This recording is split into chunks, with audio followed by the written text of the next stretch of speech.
Release కి 5-6 రోజుల ముందు థియేట్రికల్ రిలీజ్ చేయడం వల్ల క్రేజ్ బాగా ఉంటుందని, అది సద్దుమణగక ముందే సినిమా రిలీజ్ అయితే వసూళ్ల వర్షం కురుస్తుందని కాటమరాయుడు ట్రైలర్ రిలీజ్ ని డిలే చేస్తున్నారు. రేపు జరగబోయే ప్రీ రిలీజ్ ఈవెంట్ లో ట్రైలర్ ని రిలీజ్ చేస్తారు. ఈ స్ట్రాటజీ ఇంతవరకు బాగానే ఉంది. కానీ బాహుబలి ట్రైలర్ తర్వాత ఈ ట్రైలర్ వస్తోంది కనుక తప్పకుండా దానితో పోలికలు వస్తాయి. కాటమరాయుడు సగటు మా సినిమా కనుక ఇందులో ఎలాంటి ప్రత్యేకతలు ఉండవు.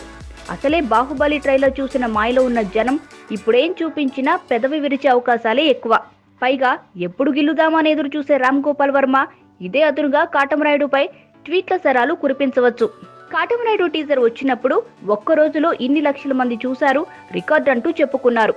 కానీ బాహుబలి ట్రైలర్ ని అన్ని భాషల్లో కలిపి 5 కోట్ల సార్లు చూసేసరికి ఇప్పుడు ఒక్క రోజులో వచ్చే లక్షల వ్యూస్ ఎవరికీ అనవు. ట్రైలర్ రిలీజ్ డిలే చేయడం మాత్రం కాటమరాయుడికి రివర్స్ కొట్టింది. అది కూడా బాహుబలి 2 తర్వాత 2 రోజులకి రిలీజ్ చేస్తుండడం మరింత ఎఫెక్ట్ చేస్తోంది.